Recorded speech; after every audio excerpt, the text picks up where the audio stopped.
And what is your differentiating between Tyler Warren and Loveland? And is there a gap between those two and the rest of the group? I think there is a gap between those two and the rest of the group. I think those two guys are two of the top, 7 players in the draft class. And it's just with them, specifically, I think it's just a flavor thing. What do you value? What do you prefer? Loveland, a little more quickness off the line, a little more quickness at the top of routes, can really create separation. Warren is just a big, massive bully who's going to wall guys off down the field. I think he's better on the move, whereas Loveland, if you're talking about, gearing down and working back to the quarterback, he's going to be a little more comfortable there. Whereas I think Warren, you run him down the seam, you're running on overs, doing those types of things, and he's a bully when the ball's up in the air, and he's a pain to get on the ground. So, it's stylistically different. I would give Warren the edge in the run game, but Loveland competes in that department as well. So, I have them touching each other on my list, not just at the tight end position, but overall. Warren's at 6 and Loveland's at 7. So then to me, there's a little bit of a drop off. And then I think there's some real interesting guys. And I think, I've talked to a bunch of teams over the last couple weeks, and the longer we go through the process and guys start getting weeded out with medical character, different things that that happen this time of year. Mason Taylor to me is he's an emerging player, and that everybody's comfortable with him. He's a safe player. He's rock solid. He had a nice week at the Senior Bowl. Obviously, everybody knows about, his dad and his uncle with Jason Taylor and Zach Thomas, and the kid's been around football his whole life. But he's one of those guys when you're talking to teams, you're like, hey, if you got wiped out, who would be your guy? And well, if we got wiped out, we could just take Mason Taylor. He's going to start for us for the next, 8-10 years. It's a really steady, solid player. So I think he goes in the back half of 1. At worst, he goes early 2. And then you get a Tracy player, and Elijah Arroyo from Miami, who can really fly, who's had some injuries you got to work around. And then Harold Fannin from Bowling Green, who's got a ton of production and stepped up in big games against A&M and Penn State. And then I would say Terrence Ferguson. So I would do the tier with Warren and Loveland. I would say then you get to the Taylor, Arroyo, Fannin group, and Ferguson's right there, right behind those guys for me. Next question comes from Jim Wyatt with the Titans. Jim, you may ask your question. Okay, appreciate you, Daniel. I guess how certain are you about what's going to happen at 1, and then what makes sense for the Titans at 2 if you think that's kind of a slam dunk? It sure feels like a slam dunk. I'd be pretty shocked if they didn't go with Cam Ward there with the first overall pick. So then it comes to them. What's the intrigue when they get to pick number 35?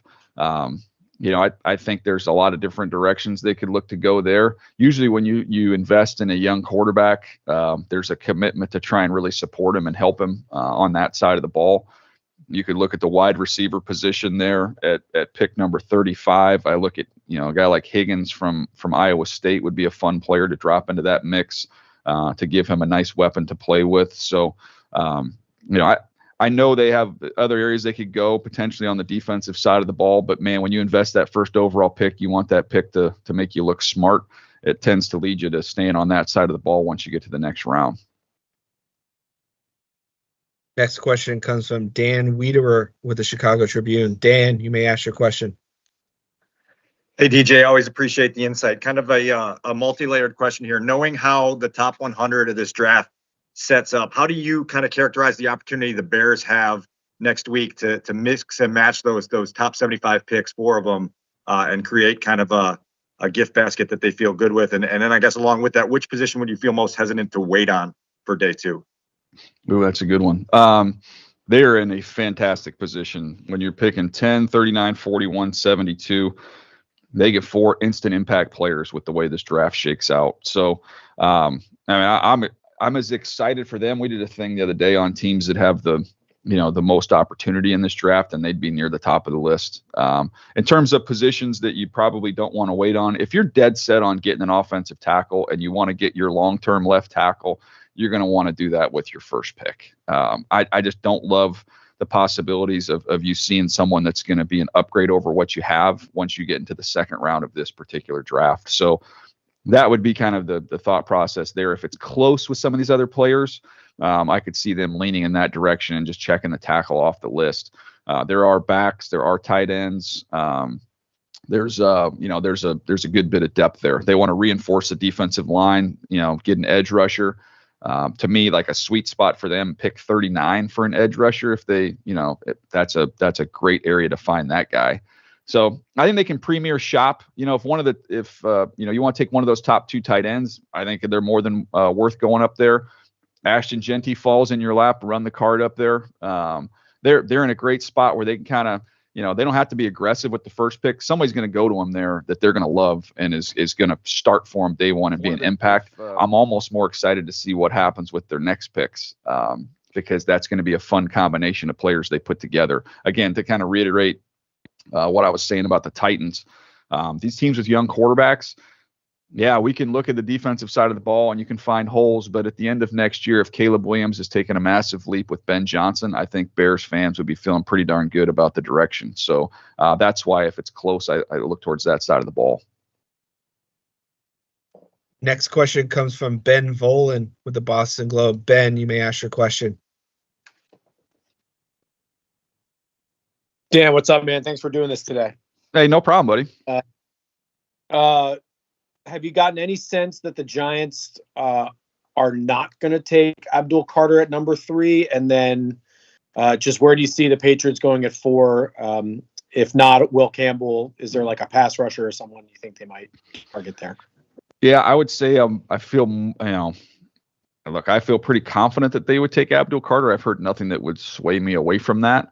The last time I talked to people in that building was before they did some of these quarterback workouts. So I'll check back in with them at the early part of next week and see if, let's be honest, they're probably ain't telling me anything anyways, but I can at least try and see what you can learn from that experience. But it feels like, Hunter 2 and then Abdul Carter 3. And then with the Patriots, I just have continually heard that offensive tackle was going to be addressed. And I've continually heard that, that's Will Campbell's spot. So teams are not universal in the slotting of these tackles. In fact, in the last 24 hours, I've talked to 3 teams who aren't in the range to take tackles, so they can give me an honest answer of how they stack these guys. And I had one team that was a Will Campbell at the top. I had one team that was Armand Membu at the top, and I had one team that was Kelvin Banks at the top. So it's not universal around the league, but the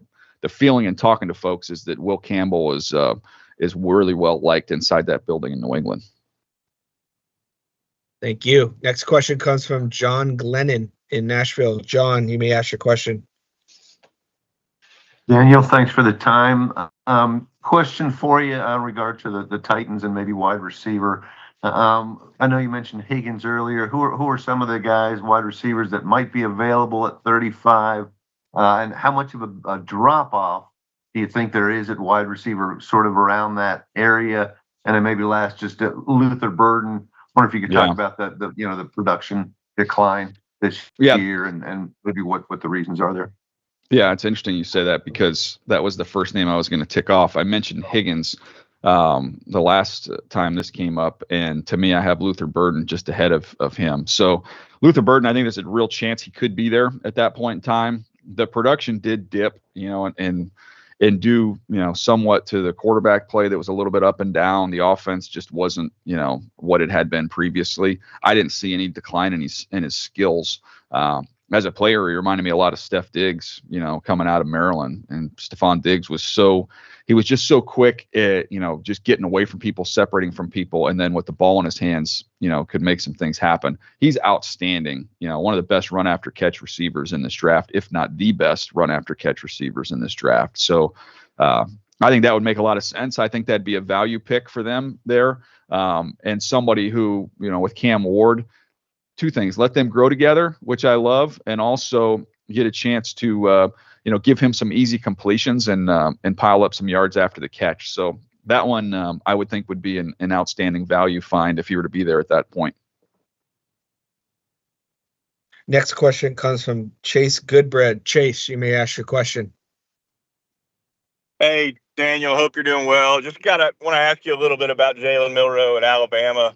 what are the areas of improvement do you think he needs to make? And do you see him as a good candidate for a guy to sit for a year as a rookie, given the turnovers that he had at Alabama? And I guess lastly, do you have a comp for him? Yeah, it's hard to find a comp for him. I can start there. He is an elite runner. If you just did a cut up and just with the ball in your arm and running, and you stacked him up with a really, really good running back class, just looking at him just as a runner, he would not look out of place at all. Like, he is dynamic. He can make you miss. He can break tackles. Like, there is zero question that he's going to have an impact with the ball under his arm. In terms of the things that to work on with him, he's not consistently connected between his eyes and his feet. That impacts his accuracy. The decision making, you referenced the turnovers, that's, to me, that comes with playing, that comes with learning.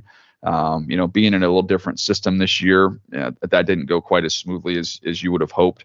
I do think he needs time. I do think he requires patience. And talking to teams, though, if you were to use the phrase with him that's used more than any other, of all the quarterbacks in this draft, that's the lottery ticket. Like, if you want to just take a lottery ticket that you could hit huge on, if it all works out and it all comes together, he's got the highest upside of anybody in this draft, and that goes all the way up to Cam Ward at number 1. But he is a long way from getting there. So it's to me, it's a classic second-round pick. You get your first pick in the bag, you feel comfortable about it. It's a double off the wall. And then now you can stop choking up and you can swing for the fences with Jalen Milro. So that's how just about everybody universally views him. So, we'll see where he ends up going. And in terms of a comparison, the only thing I can say is, like, as a runner, he's as impressive as Lamar Jackson was as a runner coming out. Lamar was light years ahead of him in terms of the passing game at that point in time. And Lamar's continued to just improve each and every year in that department as well. Next question comes from Eric Branch. Eric, you may ask your question. Hey, Daniel, writing a story about this being such a consequential draft for the 49ers, given the way the offseason went, and they might really need rookies to actually play. And just like, based on Lynch and Shanahan's draft history, should the fan base feel good about that? Because you can look at Solomon Thomas and Reuben Foster and Javon Kinlaw and Trey Lance and say, oh, this is, they don't know how to do this. And then you can look at George Kittle and Fred Warner and Dre Greenlaw and Brock Purdy and Deommodore Lenoir and say, they're brilliant. So I guess what I'm asking is, how would you kind of assess their draft history and, what's at stake here? Yeah, look, it's an interesting case. They have done as well as anybody outside the first round of finding not just like starters, but all pro impact caliber players. So to me, it seems like a pretty simple formula where you want more shots at it than less, given their track record and their history. And, I haven't pulled the exact numbers, but they have a boatload of picks in next year's draft because of the guys that they lost, when you add up the comp picks. So they're going to have a lot of shots at it next year. They're armed with a good number of picks this year, and I would not be surprised at all where they're picking. They're sitting there picking at number 11. If anybody wants to call and come up, I would think they would be more than willing to slide back and get more picks and take more shots at it. But to your point, they're going to need these young guys to get on the field and play. The one thing, I would, mention as well is there's two sides of it. There's the evaluating and projecting talent, which you can say has been a little bit up and down with them.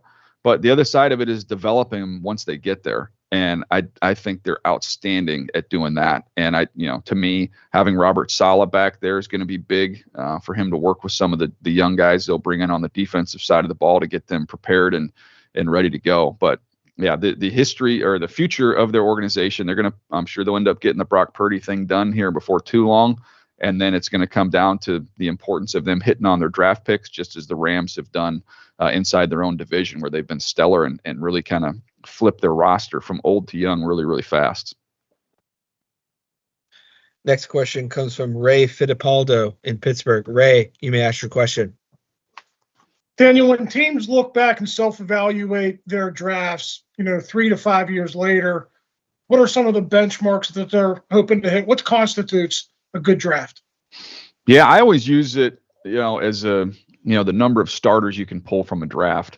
And I think 3 would be kind of the target. You get 3 starters in a draft and a couple other contributors. That's a really good draft. You get 4 starters.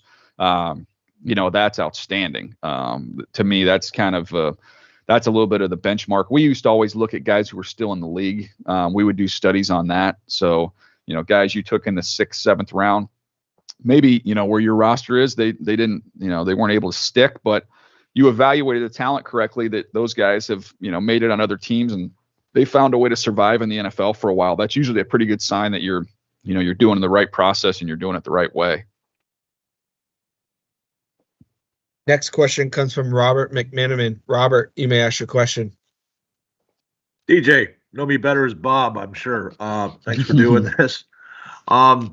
Everybody loves the first round, but a lot of teams win or lose on day 2. Can you talk about the valuableness of day 2, and what do you like at 47 and 78 for the Cards? Yeah, I love the second round. The second day really is, to me, it's the best bang for your buck because the cost is significantly less.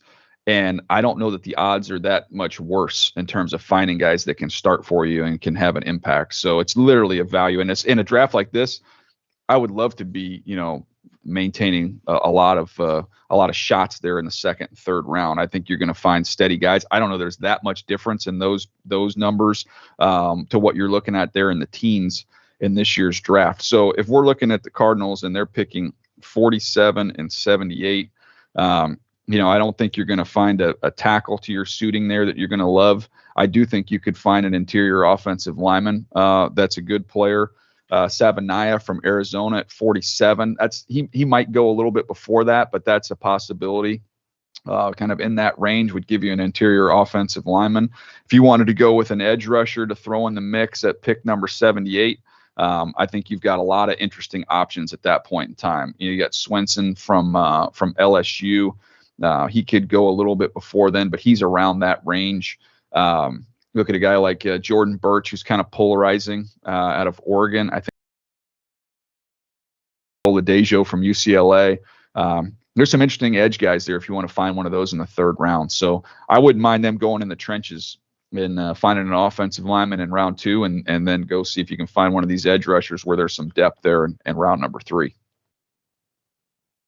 Next question comes from Jeff Duncan in New Orleans. Jeff, you may ask your question. Hey, DJ. Thanks again for doing this. Kind of a big picture question.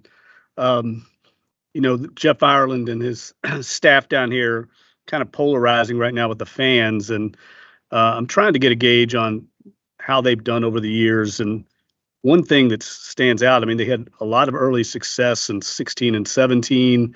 Then kind of went through a dry spell there for a few years and kind of rebounded last year. I'm curious, how do you explain disparate results from drafts from year to year when it's the same evaluators and staff basically conducting the same evaluation process? And then also, I'm curious, in your opinion, can evaluators and scouts go through quote unquote slumps in the draft? Mm-hmm. I'd like to get your thoughts. Yeah, 100%. There's a lot of teams that you think about it. You go back, we used to do these studies and go back and look at teams that had been on runs, a team that had been on like a 5 or 6 year run of success. And we could almost always pin it to one draft. You could go back and find one draft where they just knocked it out of the park. Seattle and their run, they had that one draft where they got all those guys and kind of crushed it off of that. I remember going back to the early 2000s. Chargers team had like a 2-year run where they just loaded up their roster. Think about the Drew Brees and LaDainian Tomlinson and that group of guys that they had come through there, and that set them on a run. It's so hard to maintain it. New Orleans, that draft that they had, when you look at what was it, Ramczyk and Kamara and all those guys that they were able to haul in, like they shoot, that sets you up. It's impossible to do it year after year after year.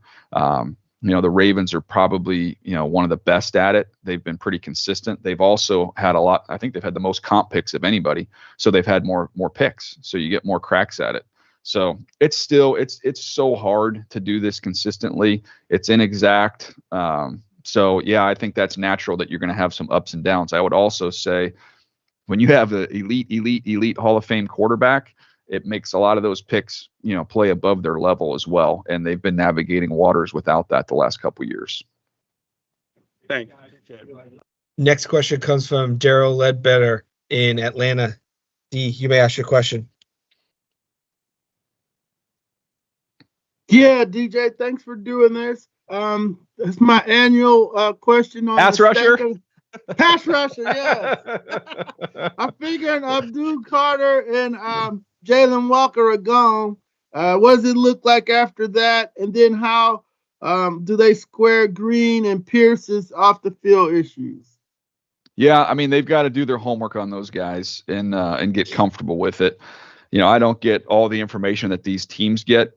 So, they've got to bring them in, be around them, talk to everybody around them and figure out whether they're comfortable with those situations. But as a player, and I look at guys that would fit them and I think would be, as football players, would be really, really productive. Mike Green, to me, he's a skilled, gifted pass rusher who can win, with speed and with power. So, between him and Pierce, I would lean towards Green in that conversation. I'm curious to see with Shamar Stewart from Texas A&M is easily the most polarizing edge rusher in this draft. I mean, he is the ultimate example of traits versus production. He has got all kinds of twitch. He's explosive. He's disruptive. He just hasn't been able to finish, to compile sacks. But more and more teams don't really, they aren't focusing quite as much on the sack number as they are on win percentage, pressure percentage, where he's more than functional there.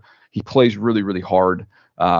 He would, he would be an interesting one I would keep an eye on. I would not rule out, but there are teams with wildly different grades on him. Top 10 grades, second round grades, like that type of a range. But I would think he'll definitely be in that conversation. Next question comes from Sam Fortier with Washington Post. Sam, you may ask your question. Hey, DJ, a little bit of a out of the box one, but I'm curious if mock drafts have become more popular during your time doing this, and what is your process like to put together your final one? Yeah, it's a great question. There's a billion of them. So yeah, it's become a heck of a lot more popular. From when I started scouting in Baltimore in 2003, I mean, there was like, you would wait, there'd be you'd get one mock draft every couple of weeks. They didn't exist. It was very few. It was Mel, and I think Todd was probably doing one back then, but there weren't nothing like there is now. So there's a million of them. I always look at it like the first, all the mock drafts until the last one, you're going off a little bit of what you hear. I mean, I always go off what I hear, not what I would do. I should preference that. But to me, the accuracy and what information you're getting a month before the draft, there's not much there. So you're just looking at different scenarios. Oh, what if this were to happen, then how would that impact the rest of it? Whereas you get to the last one, at that point in time, I've talked to, a lot of folks and gathered a lot of information, and I'm trying to just go off of, what I hear, and then looking at the historical stuff that they've done, marrying that with their needs, what's been said publicly by coaches and general managers. So I put all that into it. And then at the end of the day, you get like 7 out of 32 and you just go, okay, well, what was that all for? But it's all part of that exercise. I think it's fun. Teams, you'd be shocked how many teams call and want to know who you think certain people are taking. So I enjoy it. It's a fun game, but it's darn near impossible. Next question comes from Ed Valentine with Big Blue View. Ed, you may ask your question. Daniel, hey, you talked about Abdul Carter. Hello. What got you, Ed? Yeah, hey, you talked about Abdul Carter at 3 for the Giants. Mm-hmm. So much talk with New York about quarterbacks. Who do you see as fits for, Brian Daboll and the Giants at quarterback, later in the draft? Who would be the guys you would favor for them? Yeah, I've been saying the same thing with them, and that to me, a draft I would love for the Giants is if they were to put Abdul Carter, select him, get him on board, and then after that, you're trying to find somebody who fits you without having to give away the farm to go get him. I have Shedeur as my number 2. I wouldn't have a problem if they, tried to move up a little bit to get him, but parting with massive resources to vault way back up there, I don't know that I would love that. Jackson Dart, to me, just from a fit, a little more physical, a little bit more arm. He doesn't have a huge arm, but a little bit more arm playing in that stadium, in that division, and the weather you might encounter. I thought that one would not necessarily require a huge cost to move up. If they were to, for instance, if they just wanted to get up in front of Pittsburgh and get to 20, the cost would be a 2, one of their 3s this year, and a 5. They still have another 3 left. So you could conceivably come out of your first 3 picks with Abdul Carter, arguably the best player in the draft. Everybody would say one of the 2 best players in the draft. A quarterback of the future in Jackson Dart, who you don't necessarily have to start right away, and then whoever you would find there in the 3rd round. That's, to me, is a really nice haul for the Giants. Next question comes from Jory Epstein. Jory, you may ask your question. Hi, Daniel. Thanks for doing this. Most of today's NFL quarterbacks did not play high school football running the wing T, but Cam Ward did just that. Do you have a sense of how rare the wing T to first-round pick journey is for today's quarterbacks? And how do you think that high school background influences Cam's play style?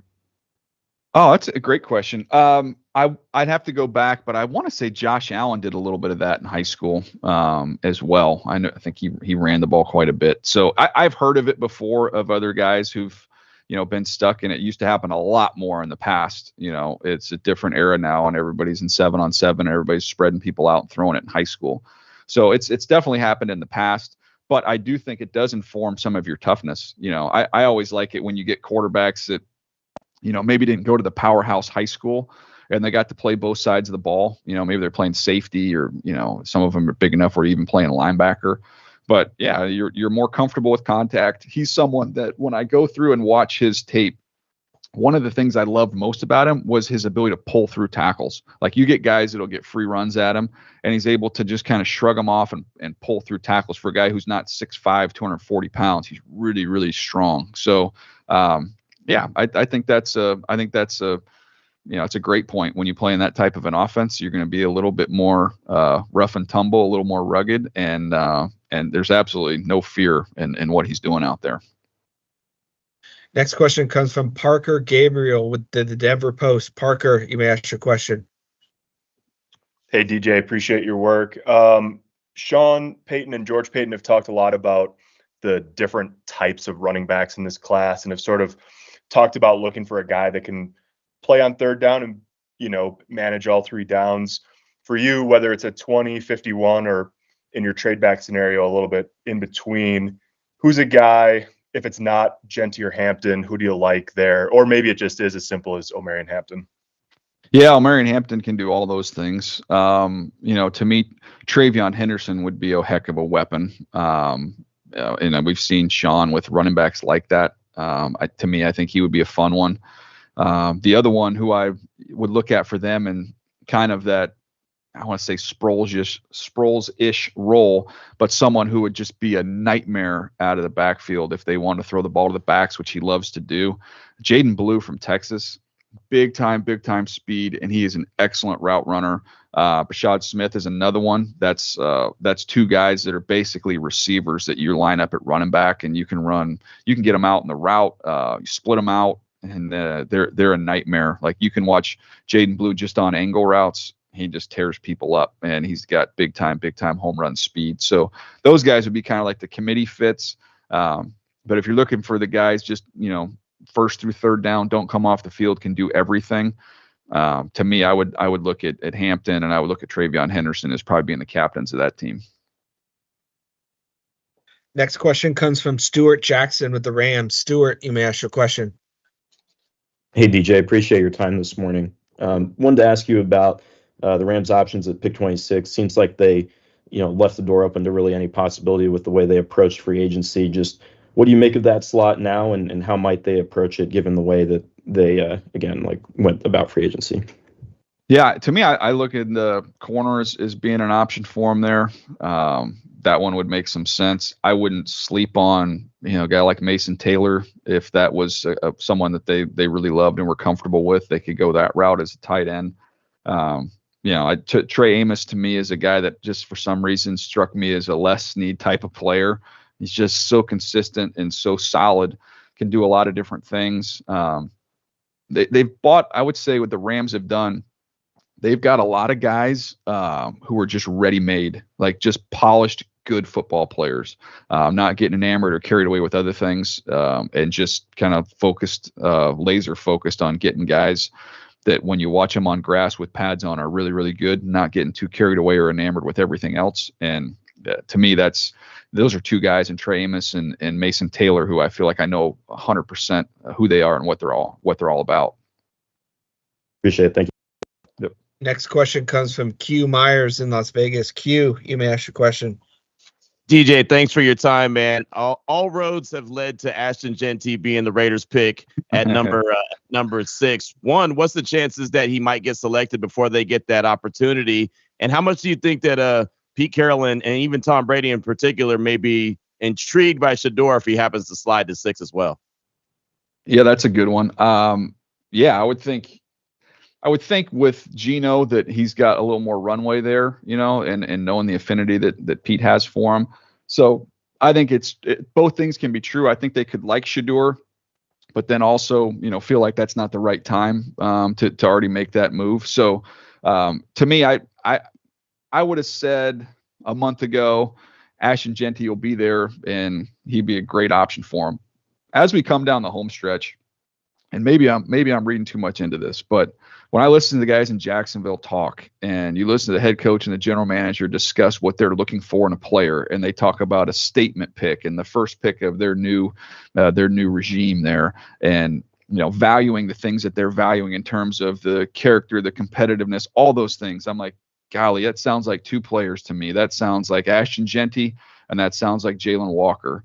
So I would not rule out the possibility that Jeanty, went ahead of that pick and then he's off the board. And when I talk to, folks that, tight with those inside the Raiders organization, they've talked about the line of scrimmage has been a big focus, and man, they're in a really good spot on that defensive line if they can stay healthy. And I'm like, man, what if you added, a Mason Graham to that group and he's playing next to Wilkins and Max, and Kuntz, that's pretty fun to see what that could look like. Or, you look at it, if Jalen Walker's there, adding just a fastball and a versatile chess piece that you could move around, those would be fun. And then on the offensive side of the ball, I'm always trying to find connections and what it could look like. And when I was talking about offensive linemen, and maybe someone who could be eventual your long-term starter at a tackle spot, but if you wanted to, you could play him at a guard.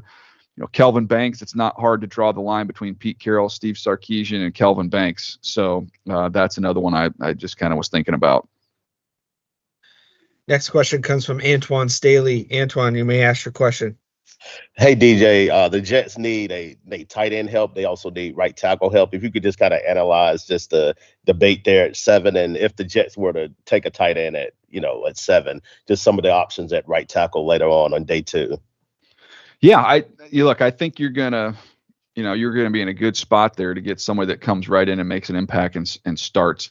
They could kind of put the finishing piece on the offensive line with someone like M'Bu, he'd be comfortable, just plug him right in at right tackle. He'd be very comfortable there. And all of a sudden now what was, an endless journey to fix the offensive line, you could almost say is pretty complete with him. To me, as a player, just as simply how you grade him, I'd have both those tight ends over him. So if they want to stay best available and stay true to the board, I would take Tyler Warren, and I wouldn't hesitate to take Colston Loveland either.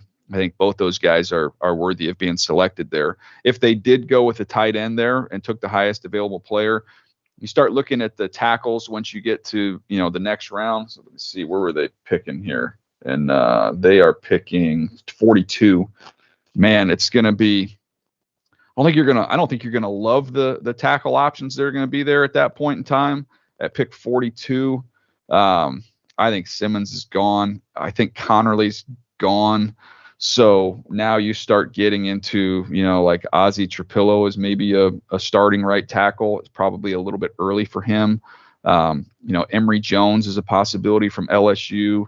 You've got like a big upside play and a raw player in Charles Grant from William and Mary, but I think he's probably more of a third round guy who's going to take some time. So, if you're looking at trying to package the two together, I would like the tight ends I would be looking at in the second round more than I would like the tackles. So that could inform their decision that they say, hey, let's just solve the offensive line once and for all, be done with it. I mean, you take, Armand Membu or if you took Banks, one of those guys. Now we've solved the offensive line, and now you're looking at like an Arroyo from Miami in the second round, which would be, would be an upgrade over anybody they have at that position at tight end. Thank you. Yep. Next question comes from Joe Cook. Joe, you may ask your question. Hey, how you doing, Daniel? Doing great. Just a quick question about the Ole Miss prospects. I know a lot of talk about Walter Nolan and Trey Amos and those guys. What kind of impresses you most about these group of prospects about the coming out from Ole Miss? And do you think Nolan is the first rebel off the board? Yeah, I think it's going to be interesting between Nolan and Dart. I would lean towards Nolan being the first one to go, and he's probably the twitchiest D tackle in this draft. So if you're looking for a pass rushing 3 technique, he's going to be the one that I think you're going to get fired up on. So, I think you see he'll, more than likely hear his name called in the teens, in the early 20s, probably at the latest. Jackson Dart is, I think to me, it probably starts at 20. I mean, I guess there's some thought out there. Maybe the Saints could take him at 9. That would surprise me. I would think more, maybe it's a trade up in front of Pittsburgh. That would be where the ride could start. And then I think the ride would end in the early part of the second round once the Browns and the Giants have made their next picks. So that's the range for Jackson Dart. Trey Amos, I think, has got a really good shot of going in the bottom half of the first round. He's had a good process. He ran well, which was the, kind of the only question mark on him. He answered that. And then you've got all these defensive linemen that come into the mix. JJ Pegues is real versatile, does everything, does the, on the offensive side of the ball, defensive side of the ball. I think he's, kind of in that third round range. You've got Uman Mielen is probably in that same type of range. Trey Harris, the wideout, could sneak into 2, but, I think most teams have him more in the third round. You got Pooh Paul's probably in that third, fourth round range. So, I mean, they've got a ton of guys, man, a ton of players. They're going to be, I think the sweet spot for the Ole Miss players, you'll see a couple of those guys go early, and then they're just going to be littered all throughout the third and fourth round. Next question comes from Alan Alford. Alan, you may ask your question. I appreciate you doing this, Daniel. Appreciate that. Thank you so much. And the question is, with the 19th pick in the draft, who should the Tampa Bay Buccaneers select and why? Ooh, okay. I like that one. I'm going to go with an edge rusher for Tampa. I'm going to say they lean towards, productive guy and someone that I think could, kind of fit and grow with that team. That's a good team. I saw them last year and I thought that was, one of the most physical teams in the NFL. But I think to me, adding another edge piece makes a lot of sense. And I'll go with Izaraku from Boston College. I just think all the production, I think Jason Light values that. I think he'd appreciate that. They went last year and when you get the center from Duke who comes in and it's just, I mean, he's so polished and so smart and so tough. And obviously the talent is there with Graham Barton, but all those intangible things I think were what led to him just having such an immediate success once he got on the field there. I think with Izaraku, there's like very similar wiring with him. He's a really smart kid. He's someone I think is going to pick up what they're doing defensively really fast and could have an impact. Next question comes from Mookie Alexander. Mookie, you may ask your question. There we go. Good afternoon. Hey, how's it going? It's going great. Happy Friday. So last time we did this conference call, it was right before the NFL Combine, and the Seahawks still had DK Metcalf and Tyler Lockett on the roster, and they also had Geno Smith, but all of them are gone.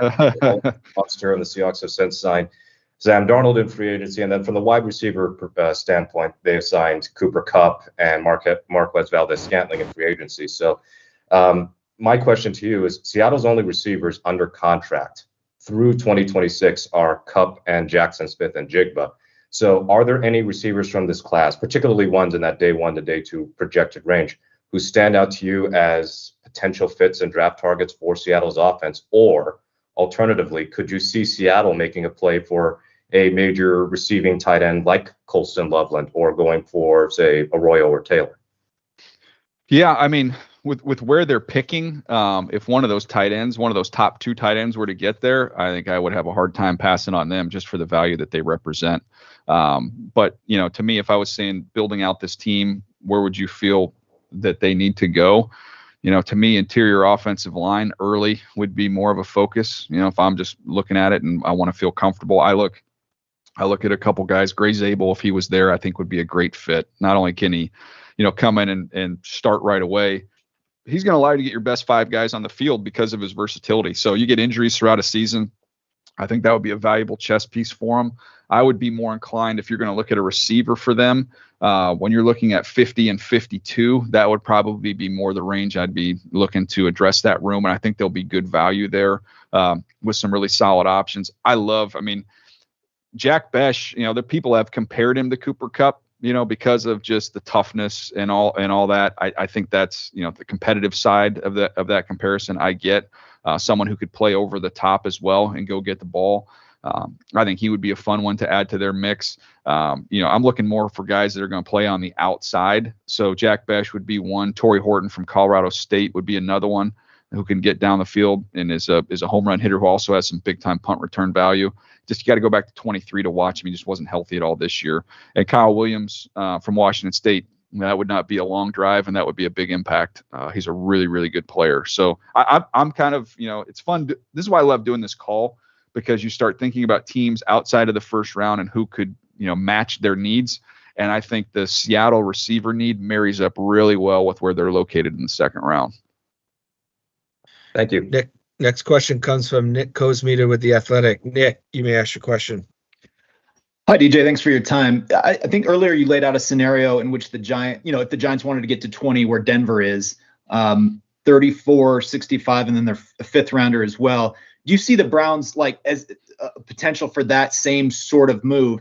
And Sean Payton typically has not moved back in the first round. I don't know if he ever has, but what in this particular scenario would you like about that move for Denver based on their needs and what that package would give them where they're selecting? Yeah, that's an interesting point on Sean. To be honest, the fascinating thing to me is with Cleveland and the Giants, if they don't take quarterbacks at 2 and 3, not only would they both potentially be looking to move up, they both have darn near identical draft capital. They each have an extra 3rd round pick. So trying to, you find out, and it's almost a game of chicken of who's going to pay the biggest price and how much do they love, one of these quarterbacks. And I don't even know that they like the same quarterbacks. So that's kind of an interesting thing. But if you can't get to Denver from those teams, I'd be calling up ahead of them and see if you can't get, a spot or 2 in front of them as well. In terms of what would be there if Denver were to slide back, I think you're looking at, to me, like a guy like Quinshon Judkins would come into play. To me there's not much difference between Quinshon Judkins' grade and where I have him in like the early 30s on my list versus the 13th player on the list. Like there's not tremendous drop off there. So I think you could find a big time running back at that time and get a lot of value. I also wouldn't rule out in these trades, if they do happen, if these teams are looking to the future, and looking to acquire picks in the future years. So if I'm Denver, say, you're looking at Travion Henderson or trade back, and I love Travion Henderson, but if they don't take Travion Henderson, they trade back, you get his teammate in Quinshon Judkins, who's a really good player, and I get a future pick next year. Maybe it's a 2. I'd have to think long and hard about that. Next question comes from Authentics with Bleacher Report. You may ask your question. Hey, Daniel, question about the New York Giants at pick 3. With the dilemma of either going BPA or going quarterback there with Shedeur Sanders, I'm wondering if, although you did say Abdul Carter seems to be the pick, do you think that the Giants might be leaning towards any preference of the best player available there with Travis Hunter and Abdul Carter? And do you think if the workout yesterday with Shedeur Sanders insinuates maybe there's a little bit of a divide in the front office with the Giants? Yeah, I'll start at the end there. Like I talked to somebody in their front office over a week ago, and he had told me about this workout that was coming up. So I think some people maybe misunderstood that a little bit of like, oh, this is a last minute, like, let's get out there and work this guy out. With the calendar and these kids taking visits to other schools and having workouts, I think this is just kind of where it landed on the calendar, but I think it had been planned for quite some time. I don't know. I couldn't tell you with any certainty that they're going to take Abdul Carter or they're going to take a quarterback or what their mindset is there, other than the fact that, they said at the press conference the other day, they're comfortable lining up and playing with what they have with Russell and with Jameis. So I don't, to me, it didn't sound, there's no reason to, kind of hide it. I don't see Cleveland trading out to get away from, somebody coming up in front of you to take somebody. I think Cleveland's going to take Travis Hunter. It feels pretty at this point in time, pretty locked in with 1 and 2. So I just wouldn't see the need to address it that way. So I'm leaning towards them taking a non-quarterback there, and Abdul Carter seems to be the obvious pick, but I think they would like to come out of this draft with a quarterback at some point in time. It's just a matter of how aggressive they want to be. Next question comes from Dan Ralph. Dan, you may ask your question. Good afternoon. Thank you, Daniel, as always. I'm going to ask you the Canadian question. I wonder if I could just get you to go through what your thoughts are on Alec Manor, Curtis Rourke, and Taylor Alergsma, the kid from Laurier who went to the Senior Bowl, and what your thoughts are on them and where I might be working on the draft on Friday or Saturday regarding those three. Well, there you go. Alergsma, to me, let's start there. I think most teams have him as an undrafted free agent. He did flash a little bit at the Senior Bowl, so I think that created some intrigue that maybe he could hear his name called, in the 6th, 7th round. But I think the more likely scenario is that he's going to end up being a free agent, somebody that teams would love to work with, and have some practice squad opportunities there. A.O. Manor to me is most teams, and I have him. Let me pull up where I got him here. Yeah, to me, he's like in my 4th round range. And I think there's a chance with other teams he could end up sneaking into the 3rd round. But I think that's probably his range of where he'll end up going. Fun player to watch. I think we talked about it before, but of all the receivers, the 23 game against Colorado is probably one of the best tapes of any of these wide receivers. So he's got a ton of burst and speed. He's got size. Has some contested drops, some contact drops, which is an area that you'd like to see him improve on. But I think that's probably the range for him. And then let's get to Rourke. Let's see. Most teams that I've talked to on him have the same, similar grades to what we discussed earlier. He's coming off the injury. You're looking at a 6th, 7th priority free agent type grade, but someone who's all day tough, obviously playing what he played through, good in the RPO game, just there's just not a ton of life on the ball, and that's probably a little bit of the combination of the age, durability, and not having a huge arm. I think it's probably he's towards the end in terms of the draft or as a priority free agent. Thank you so much. Yep. Next question comes from David Ferrones. David, you may ask your question. Hi, DJ. For the Miami Dolphins, with this latest development that they're looking to trade Jalen Ramsey, do you think finding a quality starting corner for years to come now becomes the utmost priority for them in this draft? Like, do they have to snag either Will Johnson or Jahdae Barron? And if it doesn't go that way in round 1, how much do you like those corners who figure to go in the 2nd? If you could maybe break down the different possibilities there. Yeah, I don't think that they're, I don't think they're one position, one player away in terms of like we have to draft a corner and that's the last piece of our puzzle here.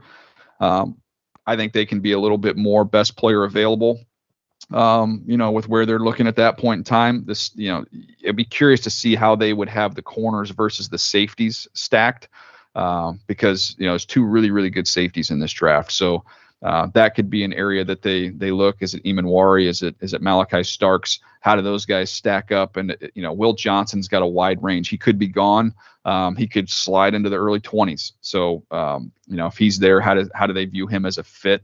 I don't think he's a press man, leave him alone corner. So it would be interesting to see how they value that with the safeties versus the corners. And if you're looking at corners in the 2nd round, they're picking 48. So if I go and look at the guys who I think have a chance to be there, who could be some impact players, Ben Morrison would never be there in a million years if he was healthy, but hurt his knee in October, so he's not been healthy through the process. But the corner out of Notre Dame would be a heck of a value at that point in time. You start getting into Ravel from East Carolina, another one coming off of a torn ACL. So those are two guys that you might get some value on because of them dropping a little bit because they didn't have a healthy process. So those are a couple options there if you're looking at pick 48. And then just for fun, if you're looking at pick 98, I still think there's quality players available. Noah Williams from Cal, I love. Darian Porter, he could be in around that range, who's a height, weight, speed corner from Iowa State. Jacob Parrish from Kansas State. I think there's a good group. I would not feel at all, when you go through that little exercise that you have to take a corner to replace Jalen Ramsey in the first round. I think you can find other guys you can plug in there on day 2. Next question comes from Carter Owen. Carter, you may ask your question.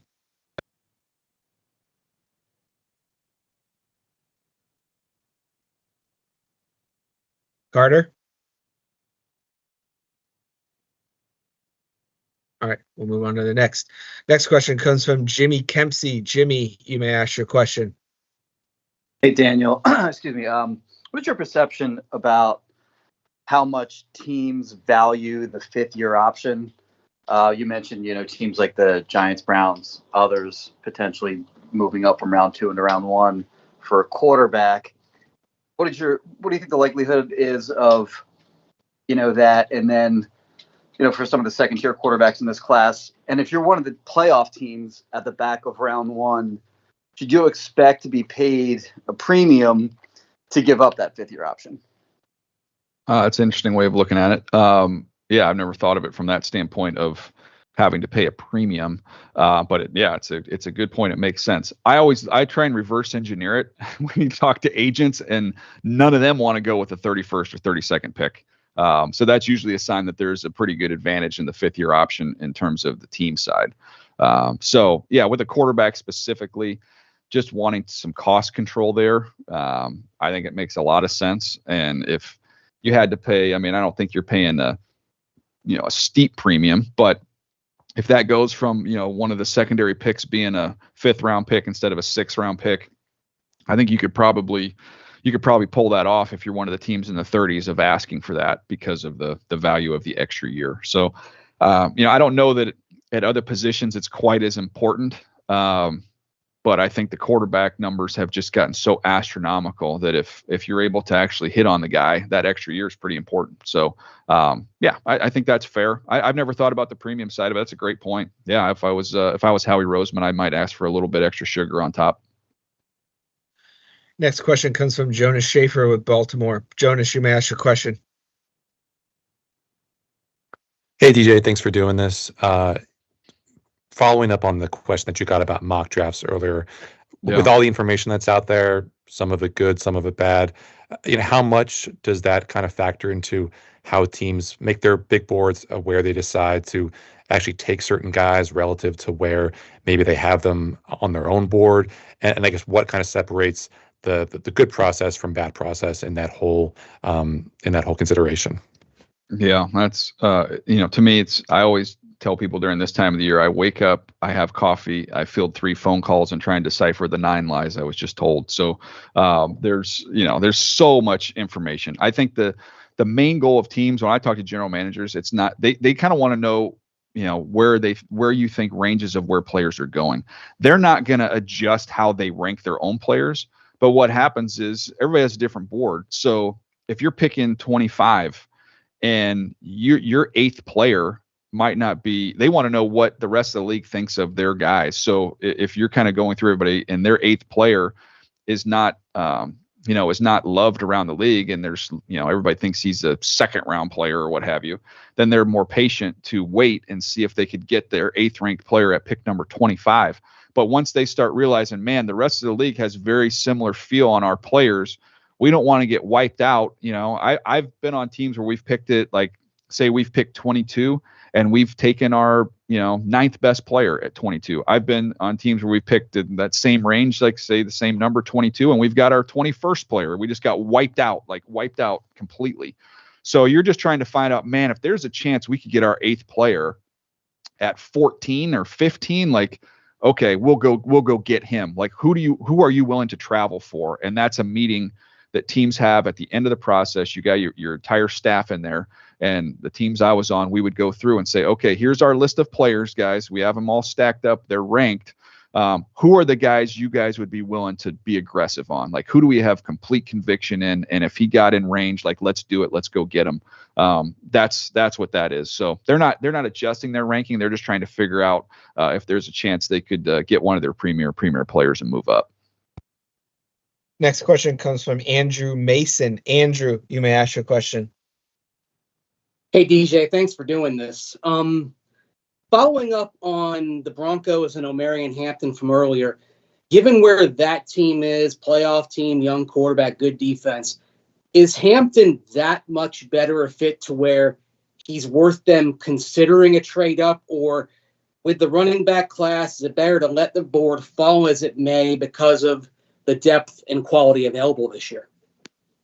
Yeah, before free agency, I would have told you if the Denver Broncos were going to be ultra aggressive and trade up for somebody, it would be Colston Loveland.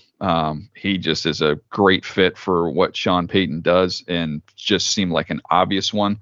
Now they went out and picked up Evan Ingram and gave him some decent money. So that might take that off the table, but I'm still got that in the back of my mind of, man, that's just still such a good fit. So I know that's not the position you're referencing, but that's one that it still has my ears perked up to see what happens there. On the running back side of it, man, I love Travion Henderson as well. So, Omarion Hampton would be a unbelievable pick there, but I think there's enough guys and there's enough depth at this position that I don't know that you would necessarily have to do that. I think you can kind of let and see how it falls at that specific position. But, I don't know why I just keep coming back to the Loveland thing, thinking that was a Sean Payton fit. Next question comes from Matt Ryan. Matt, you may ask your question.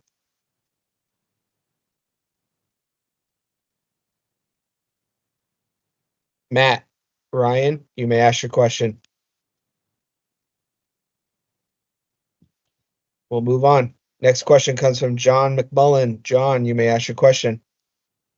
Hey, DJ. Thanks for doing this. Talking about Howie at 32, you mentioned Walter Nolan a little bit earlier. You had him going. What do you think the range is, though? Is he somebody who could, if one or two teams decide to go in a different direction, could he fall that low?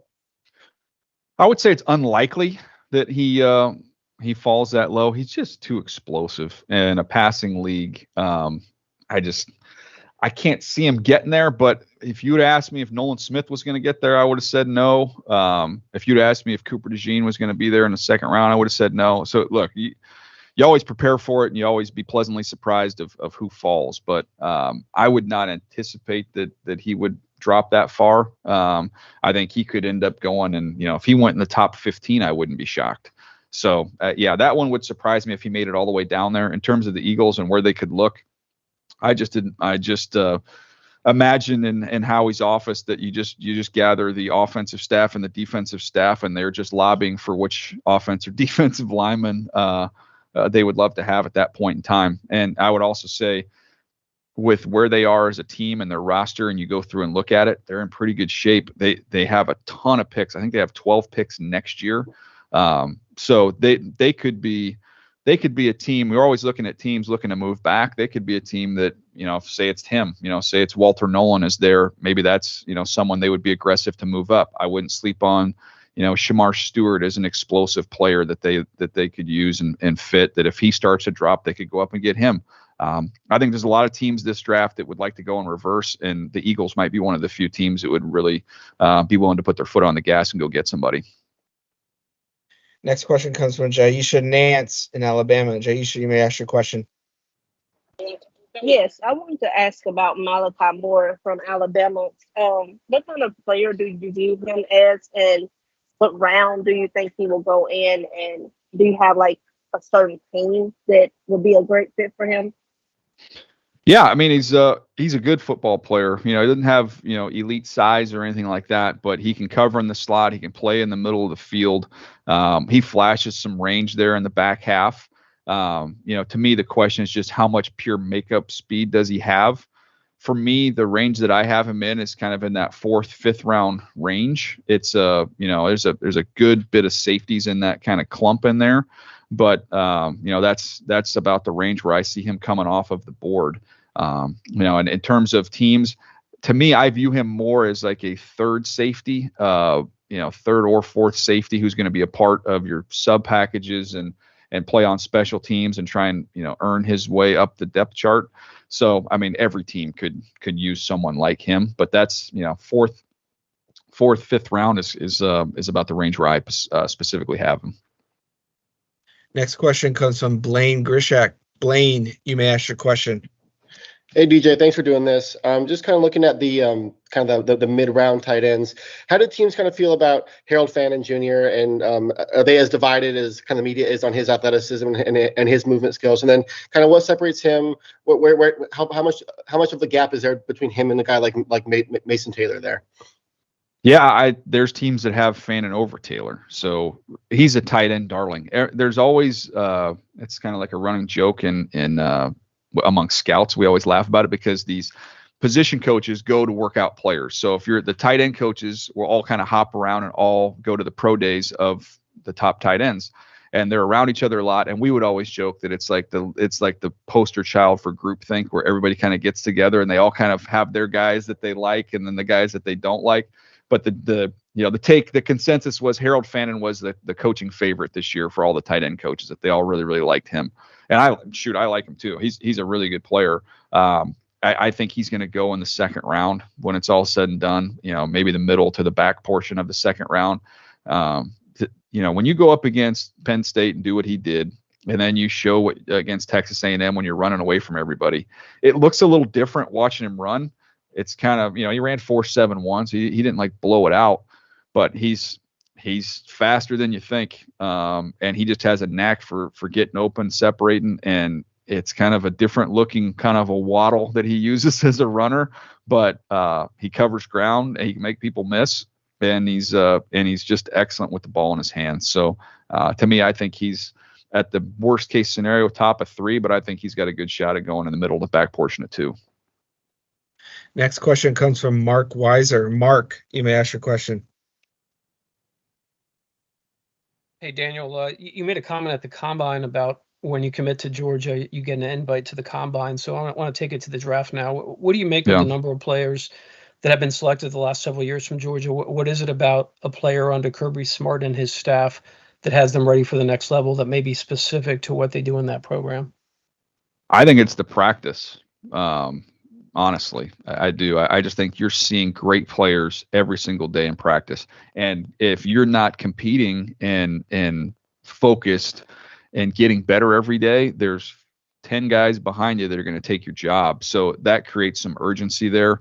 And then on top of that, you've got a staff of good, teachers. And everybody listens to Kirby and, he gets clipped off for, yelling and screaming and how intense he is. But when you listen to him and you see and you're around him, he's an excellent teacher. And so these guys come prepared. They've played in NFL schemes. It's just like the minor leagues. I mean, it's just like the minor leagues for the NFL. It's pretty incredible what they've built there. And we've seen it before. Alabama, has done that for a long time, where guys just kind of arrived. Sometimes they could be a little bit beat up because of the intensity and the physicality. But man, I feel like you're getting real dudes when you go shopping at Georgia. So I just saying they get an invite when they get to Georgia, and it's not just because of the school. They're legit dudes, and that's been reflected in how their players have been selected over the last handful of years. So yeah, I'm a big fan of their guys. Thanks. Next question comes from NR Media. You may ask your question. Hey, DJ. Thanks for doing this, and shout out to Andrew for setting this up. So I want to talk about the Dallas Cowboys. In my opinion, this is the most interesting team also in the draft. And as you know, they made a lot of offseason moves. So I got to ask you, what do you think they will do? Because there's Genty rumors going on and wide receiver rumors. But if Genty goes before them, I have them taking a receiver like Matthew Golden or McMillan. So what do you think the Dallas Cowboys should do with all the offseason moves and with the new regime now with the first-time head coach? And this is a big year for them too. Yeah, I think in my last mock draft, I had him taking Matthew Golden as well. So I see the fit with you there. I think they need to upgrade that receiver room for sure. The expectation, though, and talking to folks around the league in regards to the Cowboys, is they've done a lot of work on his interior offensive linemen. I think they said the other day at the press conference they would be more likely, I don't know if it was Steven, but somebody in their press conference said they'd be more likely to trade back than to trade up, which when I hear they've done a lot of work on interior offensive linemen, I'm hearing they want to trade back. That matches, because you probably don't love the value of taking the interior offensive lineman at 12. If you can slide back a bit and still come away with a Gray Zabel, who's a plug-and-play starter to replace Zach Martin, that makes sense. I was kind of tongue-in-cheek the other day on television, but just talking about the Cowboys, like I do miss the days when they were fun and aggressive. They've done some smart. Obviously, they've drafted well. They've been smart, but for a team that hasn't been able to get over the hump, it feels like at some point in time, whether that's trading a pick for a player, a veteran, whether that's moving up in the draft, whether that's trying to amass a bunch of picks in a future draft, they've been kind of by the book, playing it by the book, and they haven't been able to get over the hump. So at some point in time, I would like to see a risk, whether that's in free agency, whether that's in trading for a player, whether that's trading up. Just it feels like they need to be a little bit more aggressive, and that's probably more so holistically on the calendar than specifically on the draft. But Philly is Philly's got a couple Super Bowls by being very, very aggressive, trading picks for players, going, getting an international player and develop him into a premier left tackle, going out and getting Saquon Barkley when everybody says the running backs are not valued. Like they've gone outside the box and been aggressive. And I feel like the Cowboys at some point in time, you're going to have to swing, you're going to have to take some swings. Next question comes from Austin Parr. Austin, you may ask your question. Hey, Daniel, thanks so much for taking the time. I got a Montana State question for you. Yes. Tommy Mellott, quarterback now, switched to wide receiver at his pro day, kind of utility guy. He proved how much of a phenomenal athlete he was at his pro day, and he's got a lot of post-pro day private workouts. What do you think of his Julian Edelman comparisons and his skill level, and what would be a great fit for Tommy? I want to be the president of the fan club. I don't know if that honor's been bestowed on anybody, but I would like to carry that flag. I was sending some video out to GMs, maybe a couple weeks ago on him, just because he was so fun to watch run the ball. Now, he's going to be a process, as someone to develop as a receiver. But I mean, you can't test better. When he ran 4.39 and jumped 41 inches at his pro day, he's super, super explosive. As a runner, he's elusive, he's competitive, he's tough.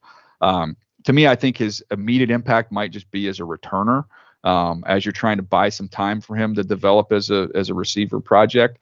He's going to get picked. There's too much buzz and too much heat on him for him to slip through the draft. So I think you could see him in that, probably that 5th, 6th round range is where someone's going to take him. Everything I've got on the background stuff as a kid is off the charts. Like, great kid. They love him there. They won a lot of football games. So the Edelman thing is, I think that's kind of the North Star. Like, obviously you hit it out of the ballpark. I don't know if he's going to get to that point, but it allows you something to dream on. And at that point in time in the draft, I think he's a fun flyer to take. Next question comes from. Appreciate it. Sure, no problem. Next question comes from Rob with NBC 10. Rob, you may ask your question. DJ, thanks for doing this. And what you just described, you very well may have said the same thing a year ago about Jalix Hunt. I remember Howie laughing and joking with us in the media after. So really 2 questions. One, You guys patched things up. I'm assuming you have because you had him ranked so high when he really wanted them. And then 2, more seriously, we talk so much about players getting better due to reps. Yeah. Does the same exist with GMs, and how much have reps helped Howie in this heater that he's pretty much on? Yeah, he's been on a nice run, man. I think the things I will say about Howie, like I've worked with Ozzie Newsome and I've worked with Howie Roseman, and I don't know if people would, say, okay, that those guys are identical in how they approach things, but the thing that they have in common is they are both outstanding listeners. So they bring in a lot of smart people. They take in the information, they listen to it, and look, the proof is in the pudding, and what Howie's done there. I think the other thing is they have a really good scouting staff, and they've also, with a guy like Stout, when you've got Jeff Stoutland, who's an excellent, evaluator on the offensive side of the ball in the trenches, Jeremiah Washburn, who I worked with and have known forever on the defensive side, that's looked at pass rushers and been in scouting as well as on the coaching side. Like they've got coaches that know how to evaluate as well, and they know what fits what they do and how they play. So, look, I said it earlier, it's impossible to knock this thing out of the park every year. They've been on a nice run here. I mean, I think it's unrealistic to expect you're going to continue to just get year after year of this type of performance. So there'll probably be some ebbs and flows along the way. But to me, the combination of Howie being really smart, understanding the value of the board, of understanding where guys are going to fall and when to be aggressive, I think that's a key strength of his. He listens, he surrounds himself with great people, and they know what they're shopping for. So that's a recipe for success. Next question comes from Will Birchfield. Will, you may ask your question. Hey, DJ. I wanted to ask about Derek Harmon, local kid here in Detroit. Is there any scenario by which he's available to the Lions at 28? And if so, or even if they're compelled to make a move for him, how do you think his play style potentially suits theirs? Yeah, I think there's a legit shot he's there. I think he could be in their range. I've looked at him as kind of like the floor for him. I've looked at the Lions at 28. I've looked at the Bills at 30. His potential, last line there for him to fall. That I wouldn't completely rule that out at this point in time. I think he fits. He's someone who can get up the field. He plays really, really hard. He's got good instincts. That's one thing the Lions have knocked out of the park. You look at all the guys they've added on both sides of the ball. They have majored in really instinctive, smart, aware players, and that's how Harmon plays. So ultra competitive, can get up the field, plays smart. He flashes some bull rush power. I'd like to see a little bit more of that, going forward. But this is a guy who's worked hard to change his body over the last year, 18 months, and coming off a monster year. So yeah, I think it'd be an outstanding pick at that point in time. Next question comes from Alex Crescenti. Alex, you may ask your question. Hey, DJ, I know you were on with Russillo and Todd earlier this week, and you were talking about how defensive ends, they don't always pan out for a couple of years. It takes them a couple of years to get there. Yeah. Obviously, the Lions are in this win now mode. With that 28th pick, is there anything that they can do that would either, grant them a starter or someone that could be very impactful that would end up helping them, immensely at the end of the day? Yeah, that's a good one. Look, there's so many intriguing options and good players there, but in terms of like the stamp of immediate, big time impact, it's hard to do that at that portion of the draft. In this draft, I think there's a lot of really intriguing options and good players, but like go through the list of guys who can conceivably be there. James Pierce, of all of them, would probably, like, he has that one dominant pitch, like with his speed. I think that would translate really quickly. So that would be maybe the one, if you're looking for year one impact, I would say Pierce probably have a chance to have the biggest year one impact. Donovan Izaraku, I love as a player. He's got to work more and develop more of his power. Shamar Stewart's got all the twitch in the world, but he's got to get better at locating, finding the football, and finishing plays. Nick Scorton's kind of a wild card because it's almost like two different players. He played at 280 this year. He's 257 now, which mirrors more what he was at Purdue in 23. But he might not have the highest ceiling. But if I'm looking at your question, he would be another one who I think come in. You're going to get probably the best of Nick Scorton right as soon as he gets there, and someone who I don't think is going to be a 13, 15 sack guy eventually, but someone who I think could be a steady 7 to 10 sack performer who's going to be physical and set the edge, and kind of the rugged nature he plays with kind of matches there. So that could be that could be an option. Next question comes from Scott Morganroth. Scott, you may ask your question. Hi, Dan. Good to see you. I cover the Miami Hurricanes. We had like 20 guys work out for us. So with that said, I want to talk about Xavier Restrepo, the Cam Ward's top receiver. Where do you think he's going to end up going in the draft? We have a kicker, Andy Borregales, who's pretty good. But please answer the Restrepo question. And do you see a lot of other Hurricanes being on NFL rosters as time goes on? Because we have a lot of talent down here with Mario Cristobal. Yeah, Mario's done a great job. He's, and everything I've heard from, and I've talked to Mario, but everybody I've talked to that is around him on a day-to-day basis says you will not find a guy who works harder, is more intense, and especially with recruiting and how he goes about it. Like he's done a great job of getting that program going. With Restrepo, he's a tough evaluation. You know, it's hard to hide. You know, I know he wasn't right, feeling great with the 4.85 on the pro day. That was tough, but someone who's really, you know, he's quicker than fast when you watch him play. Really instinctive, settle in zones. He's, you know, slippery with the ball in his hands. You know, he's got excellent ball skills. It's just a matter of, you know, okay, he's not going to play outside. He has to play inside. And how well is that going to translate when you don't have that big time speed? So he's someone I think is going to be a day 3 pick at this point in time in the process. We'll see how high up in that range he could go. I would say, man, the 5th round would probably be about where I would guess he comes off the board. You know, in that range. There's other really good players there, though. One guy who had an excellent workout, who's I would say helped himself the most from all-star games to the, you know, through the process of the combine. Tyler Barron probably went from a 5th or 6th round pick to a 3rd or 4th round pick as an edge rusher. You know, when you're almost 6'5", you're darn near 260, and you run the low 4.6s, and you flash, which is what he is. He flashes, you know, with a shake bull rush power. He can dip at the top of his rush. You know, he does a good job of just kind of shooting gaps and making plays against the run. But I think he's helped himself a ton. You know, Damian Martinez ran better than a lot of people anticipated as a big back. He ran 4.51 at 217 pounds. He's just been productive throughout his career at Oregon State and over to Miami. So, you know, Jalen Rivers is an intriguing, you know, inside, outside, could play guard, can play tackle.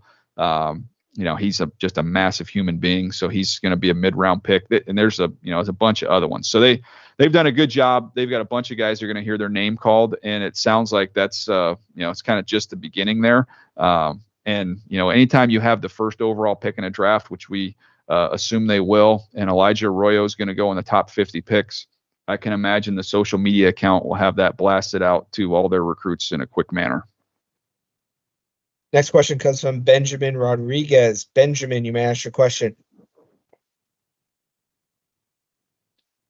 New Jersey, and DJ, thanks for having me on as well. And last year we broke records at the NFL draft with over almost 800,000 fans attending the draft. I wanted to ask you, what is your expectations for the draft being in Wisconsin now, and what is it going to mean to the fans of Green Bay and everybody that's in the city over there preparing for all the festivities and everything going on in less than a week now? I can't wait to get out there. You know, I'm excited to spend the week out there and see how it all comes together. I've been in Green Bay numerous times for games. It's always an incredible game atmosphere with, you know, obviously with the selling out every single game and they love football there. But I think it's going to be bigger than just Green Bay. I think you're going to see people from all around, you know, the Midwest. You're going to be pouring in there. I think you're going to see people flying in from all over the country.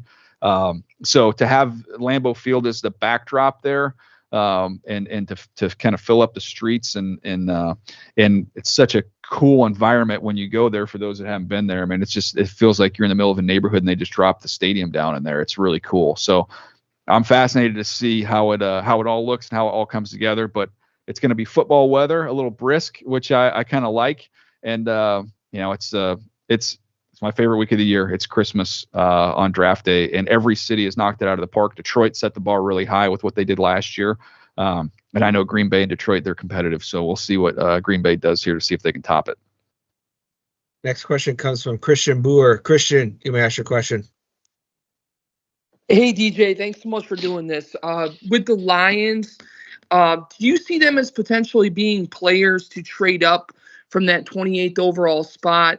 And if so, is there a prospect in maybe your 15 to maybe 25 range that you could see being a home run fit for Detroit? Yeah, that's to me, you look at the interior of the offensive line. If they just wanted to kind of fortify that, it's unusual to trade up for an interior offensive lineman. I don't know if that would be something they would do. I would think they'd probably be a little patient. Maybe that's a little baby move. Maybe that's up just a few spots to do something like that. If you're looking at other directions that they could try and go, I think pass rusher would be a spot. It's just they would have to be in love with one of these edge rushers to do that. To me, it would be just with the sheer number of guys in this draft. I think you maybe be a little bit more patient. But hey, if give you the dream scenario, Jalen Walker, everybody freaks out because he's kind of a tweener, and he starts to drop a little bit and he gets outside the top 10. Man, if I'm the Lions at that point in time, I might be willing to be ultra aggressive and throw him into our defensive mix. So that would be kind of the one scenario I could see if you saw kind of a star that started to drop, that they would be inclined to be ultra aggressive and go get him. Next question comes from Clifton Brown. Clifton, you may ask your question. Yeah, so you talked about Harmon a couple of minutes ago. If he got to the Ravens at 27, could you talk about what maybe he could do playing next to a guy like Matabike for their defensive line? And also, Starks has been a guy mocked to them a lot. If they don't take Starks or Harmon, just a couple of guys that they may take at 27 if it's not Starks or Harmon. Yeah, I think Starks would be their home run pick with kind of what they need and how he's used and how that would free up Hamilton. So, we start there. But I think when you look at the defensive tackle position, Harmon, they've always kind of had big guys in there. So he checks the box in terms of, being 313 pounds, and he's, over almost 6'5", 6'4.5". So he's a big guy who can get up the field. Matabike would be awesome person to him to learn from.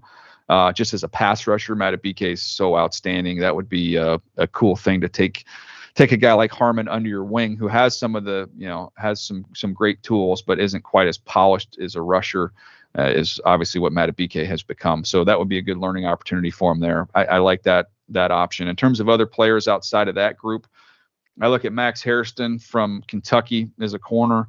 That you'd be back-to-back years, you get corners who ran 4.28. They'd have the fastest pair of corners in the NFL if that were to be the case.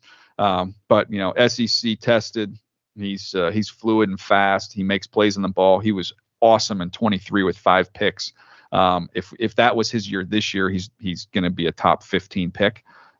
So that could be one of those kind of Raven value finds if they decide to go in that direction and just upgrade that secondary. They've got to get better on defense, and they've got to get better in the secondary.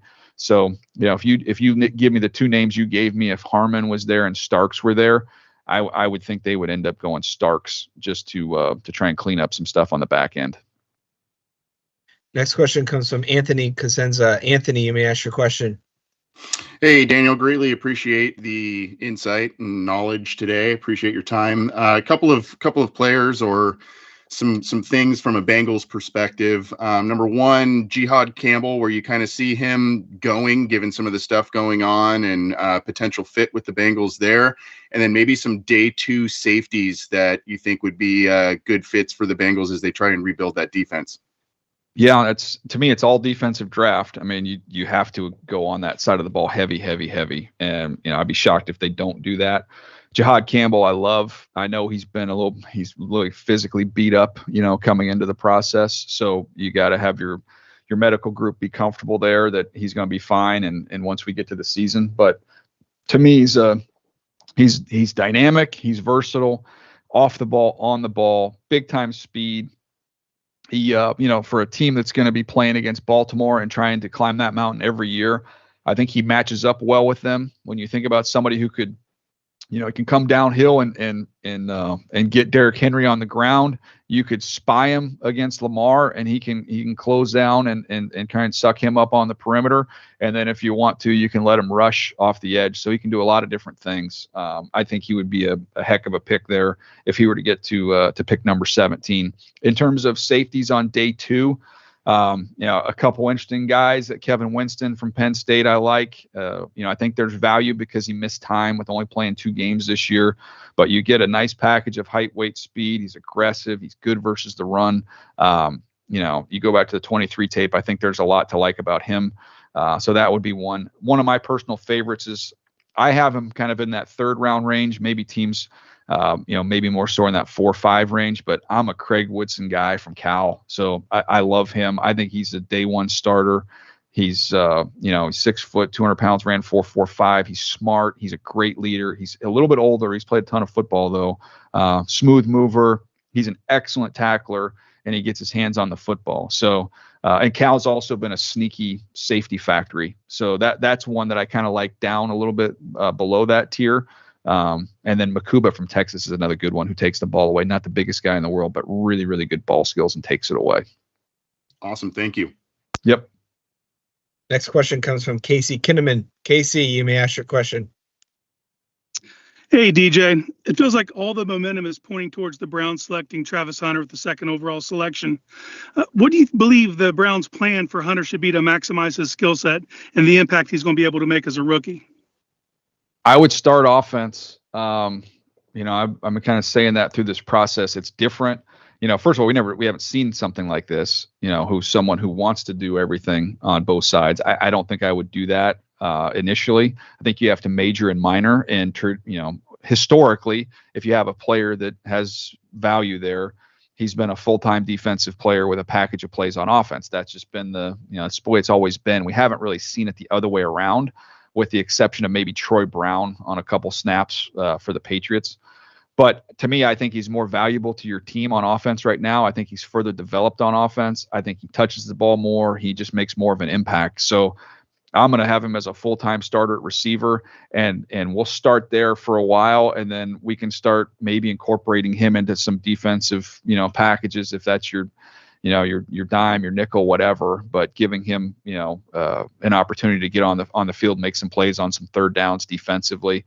And maybe that grows and evolves into more than that over time. But that's where I would start with it. And I think you can get really excited if you're a Browns fan and you start thinking about, what Jerry Jeudy did last year. And now we get a chance to throw Travis Hunter out there on offense as a really, really talented, explosive player who's outstanding with the ball in his hands. That would make the Browns really, really fun to watch. I can tell you that.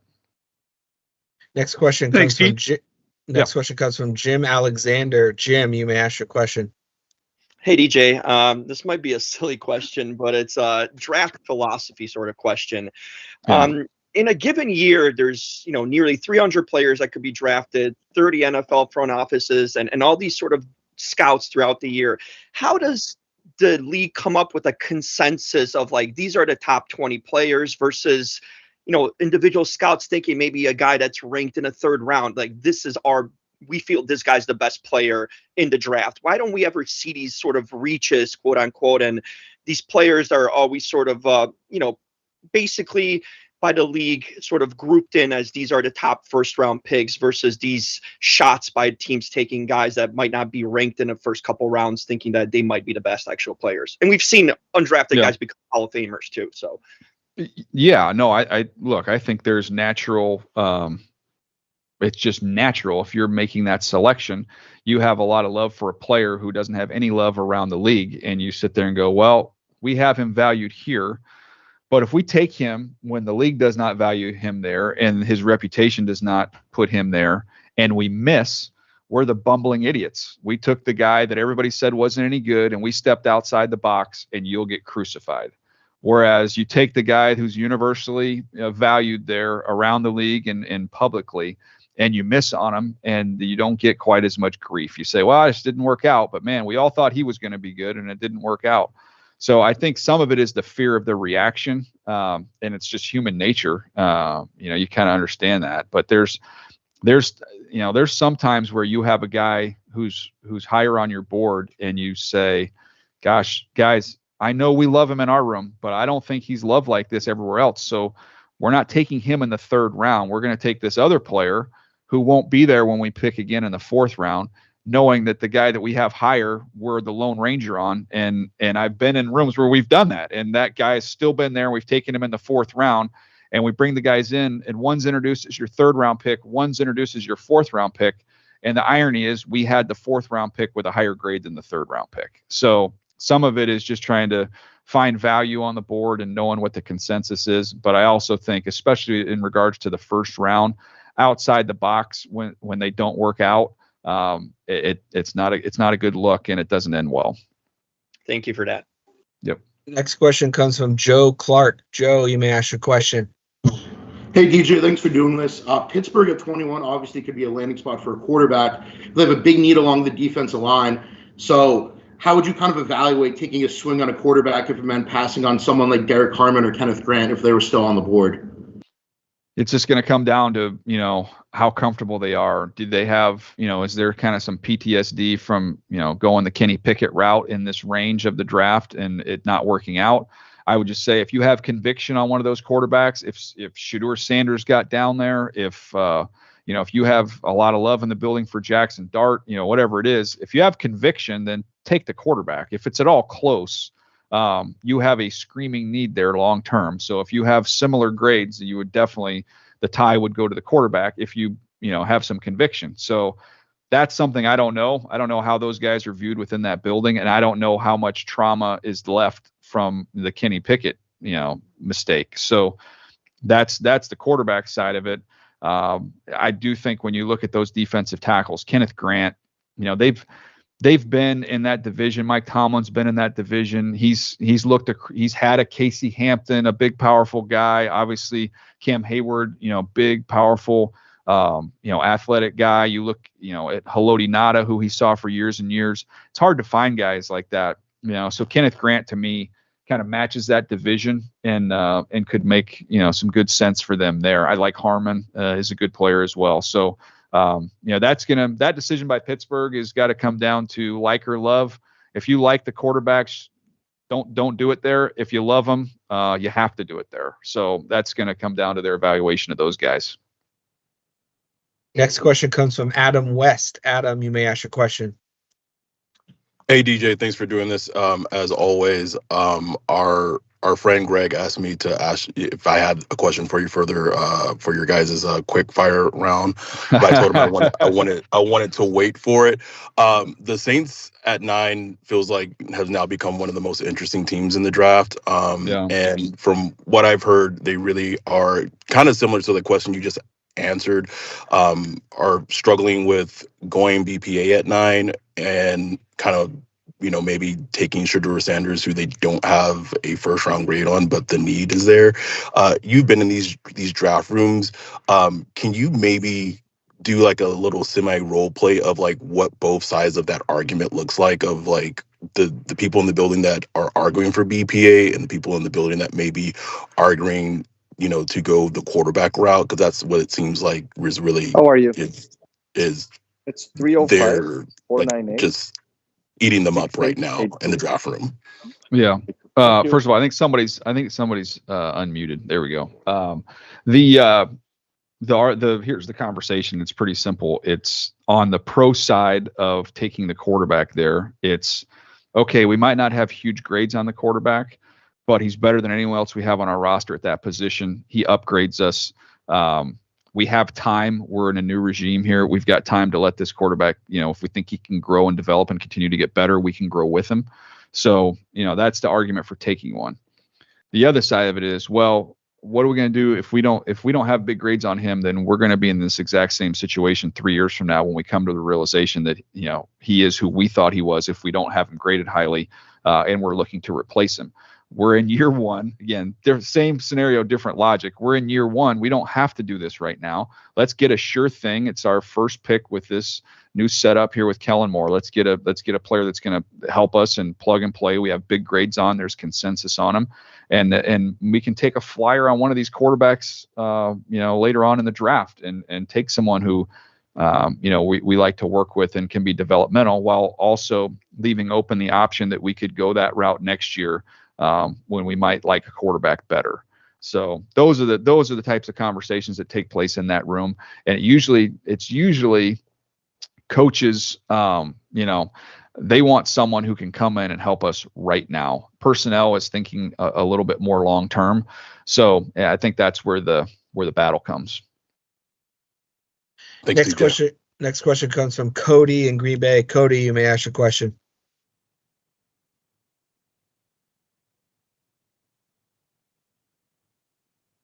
Cody, you may ask your question. Please unmute.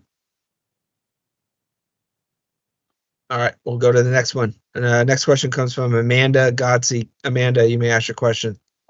Hi, DJ. Thanks for doing this. For the Steelers, how does them not having a second-round pick affect what they do in the first, and who do you see them targeting in the third round?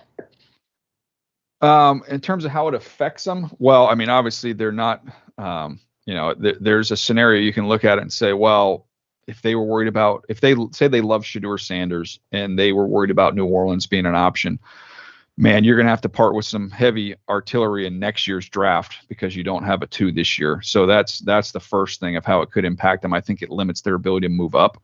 It would be very costly for them to move up with next year's draft. So that's one side of it. To me, if they aren't in love with a quarterback, I could see them being a team that's more than available and ready and willing to move back to try and get more in that range. Some of these needs that they have could be filled in that top of the second round range, and then get some extra picks as well. So I think it restricts them a little bit in terms of going up. They make them more likely to move back. If you're going to stick and pick and you're going to pick in the first, then you're going to come around and pick in the third. To me, I would love to see them get a running back. If that was, part of their calculus is a defensive tackle and a running back.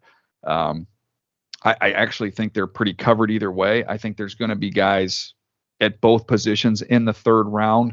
They happen to be 2 of the deeper positions in the draft. So I think at that point in time, if you have, like, say, a Travion Henderson or like, say, Omarion Hampton were to get there, you have Omarion Hampton and Kenneth Grant or, Derek Harmon, whoever you have higher graded on your board, I think you just take them, because I think there's going to be other backs.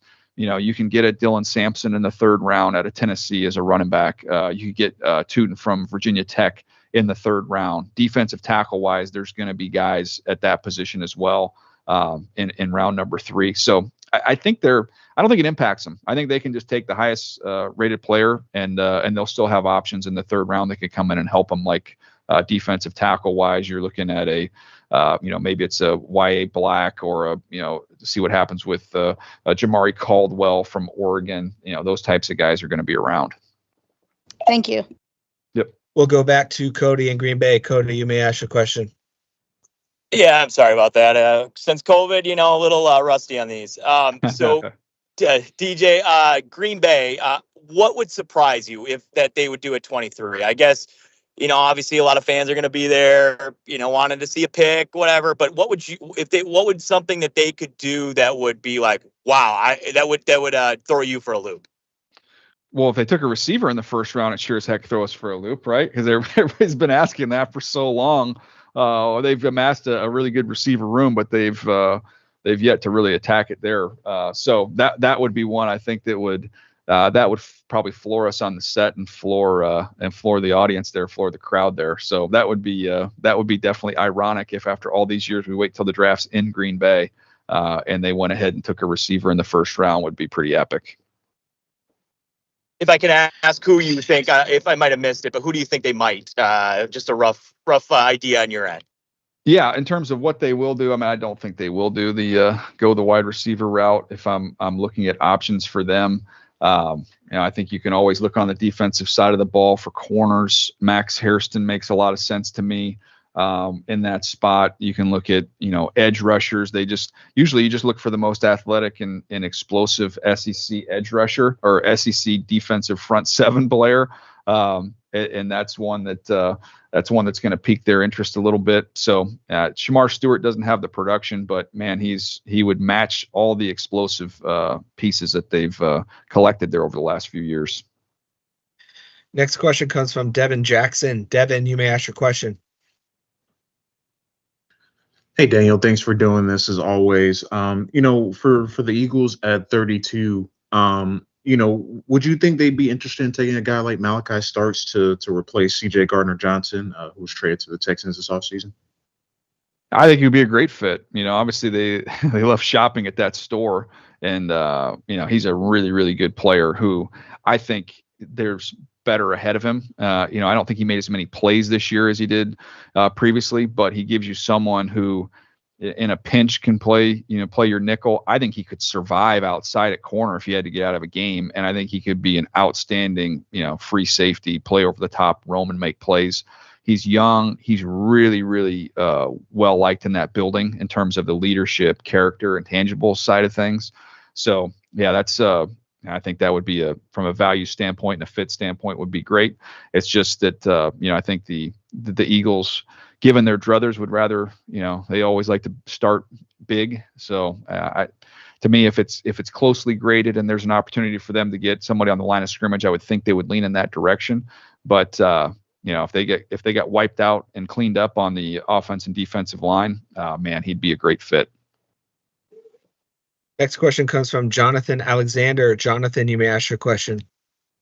DJ, thanks for doing this. I think I saw earlier this week that you mentioned that for the Texans, it would be Banks or Booker. I'm curious, what do you think the chances are both are on the board at 25 or one? And what do you think about the choice between the two? Yeah, I don't think they're both on the board. I think that decision would be made for them, and it might be a situation where they're both off the board at that point in time. And I would think a guy like Donovan Jackson could enter into their mix as a possibility there for one of those selections. It just feels like offensive line, and those are the two names that I'd heard connected to them that they really, really liked. So in terms of how I would stack it up, the one guy in this draft class, there's usually a guy like this every year, where he kind of starts off in a range on my initial list. And then it feels like other guys are kind of moving up and moving around. And then without any rationale for it, Banks for me has kind of slipped down, but it felt more like, and I was looking at it the other day, I'm like, I need to go back and revisit my original list and see who's moved. And then see, okay, why did I have him go up or down? And he's one that felt more like other guys I had just moved up more so than he did anything to disqualify himself and move down. So when I do my final update, I'll move Banks back up a little bit closer to where I had him originally, which I think he was like my 19th player at that point in time. So he's a solid player. I just wish he strained to finish a little bit more. Booker to me is a little more physical, has a little more edge to him. Obviously you're talking tackle versus guard. At pure grade wise, I had Booker over him, but I don't know that there's a wrong answer there. I think they're both immediate upgrades. Our final question comes from Dennis Cox. Dennis, you may ask your question.